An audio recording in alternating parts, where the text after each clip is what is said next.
Phone tapping కేసులో విచారణ కొనసాగుతోంది. ప్రభాకర్ రావును జాయింట్ సిపి తఫ్సర్ ఇక్బాల్ విచారిస్తున్నారు. రూల్ నెంబర్ 419 నిబంధనలు ఉల్లంఘించి ఫోన్ ట్యాపింగ్ చేసిన కోణంలో ఎంక్వైరీ నడుస్తోంది. 26 హార్డ్ డిస్క్లు ధ్వంసం, అందులో 7 కొత్త హార్డ్ డిస్క్ల రీప్లేస్మెంట్ పై కూడా విచారణ జరుగుతోంది.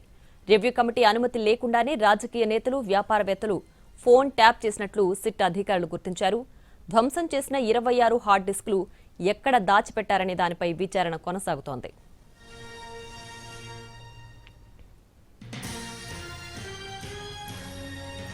ప్రధాన నిందితుడిగా ఉన్న మాజీ ఐపీఎస్ అధికారి ప్రభాకర్ రావు సిట్ అధికారుల ముందు సరెండర్ అయ్యారు. ఇవాళ ఉదయం 11 గంటలకు లొంగిపోవాలని నిన్న సుప్రీంకోర్టు ప్రభాకర్ రావును ఆదేశించింది. వారం పాటు కస్టోడియల్ విచారణకు కూడా అనుమతించింది కోర్టు. దీంతో ప్రభాకర్ రావును అదుపులోకి తీసుకుని ప్రశ్నిస్తున్నారు సిట్ అధికారులు. కస్టడీ సమయంలో టార్చర్ చేయొద్దని తెలిపింది సుప్రీంకోర్టు. ఆయనకు ఇంటి భోజనం, మందులు అందించాలని సుప్రీం సూచించింది.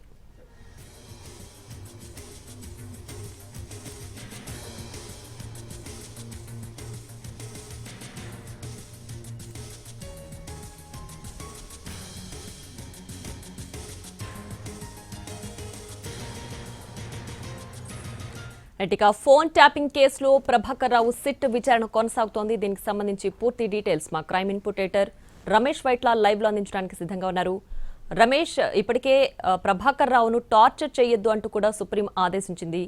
విచారణ ఏ విధంగా కొనసాగుతోంది, ఏంటి పూర్తి డీటెయిల్స్? ఏదైతే జూబ్లీహిల్స్ పోలీస్ స్టేషన్లో సిట్ కార్యాలయం ఉంది. సిట్ కార్యాలయంలో వారం రోజుల పాటు అక్కడే ఉంచి ఎస్ఐబి మాజీ ఐపీఎస్ అధికారి ప్రభాకర్ రావుని సిట్ అధికారులు విచారించబోతున్నారు.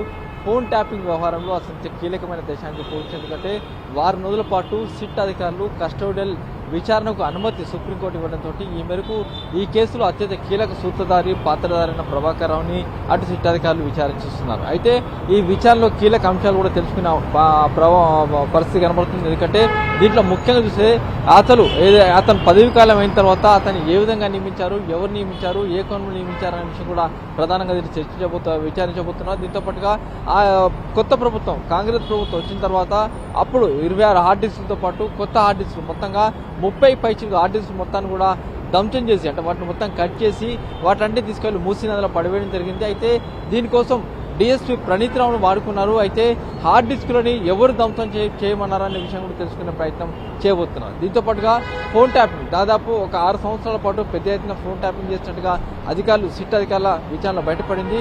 ఈ 6 సంవత్సరాల పాటు ఎవరెవరు ఫోన్లు విచారించారు, ఎవరెవరు ఫోన్ ట్యాప్ చేశారు, ఎంతమంది ట్యాప్ చేశారు, ఎందుకోసం ట్యాప్ చేశారు, ఎవరు చెప్తే ట్యాప్ చేశారు, ఏ కోణంలో ట్యాప్ చేశారు, ట్యాప్ చేసిన విషయాలని ఎవరికి ఇచ్చారు, దీంతో పాటుగా కొన్ని కంట్రోల్ రూమ్స్ హైదరాబాద్లో అప్పటి ప్రతిపక్ష నేత రేవంత్ రెడ్డి కావచ్చు, లేకుంటే వరంగల్లో మరొక కంట్రోల్ రూమ్ కావచ్చు, లేకుంటే కరీంనగర్లో మరొక కంట్రోల్ రూమ్ కావచ్చు, ఇలాంటి కంట్రోల్ రూమ్ పెట్టి అక్కడి నుంచి కూడా ఫోన్ ట్యాపింగ్ చేస్తున్న కొంత సమాచారం ఉంది.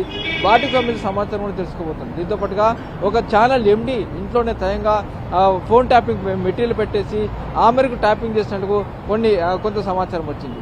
దీంతో పాటుగా రాజకీయవేత్తలు కావచ్చు, జడ్జిలు కావచ్చు, మీడియా ప్రతినిధులు కావచ్చు, లేకుంటే మిగతా కొంతమంది ఎప్పుడైతే ఉప ఎన్నికలు జరుగుతున్న సమయంలో కొంతమంది వ్యాపారవేత్తలు నిఘా పెట్టడం కావచ్చు, ఎవరైతే ప్రతిపక్ష నేతలకు ఆర్థిక సాయం చేస్తున్నారో వాళ్ళ మీద నిఘా పెట్టి ఆ డబ్బులు పట్టుకోవడం కావచ్చు, ఇలాంటి ప్రతి ఒక్క కోణాన్ని కూడా పూర్తిగా విచారించబోతున్నారు.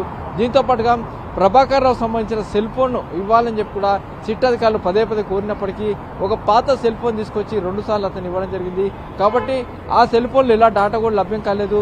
ఆ సెల్ ఫోన్లో డేటా రిట్రీవ్ చేయాలంటే తప్పనిసరిగా పాస్వర్డ్ కావాల్సి ఉంటుంది. ఆ పాస్వర్డ్ ఇవ్వాలంటే ఇవ్వలేదు అని చెప్పి ఇప్పటికే సుప్రీంకోర్టుకి ఆ సిట్ అధికారులు చెప్పడం జరిగింది.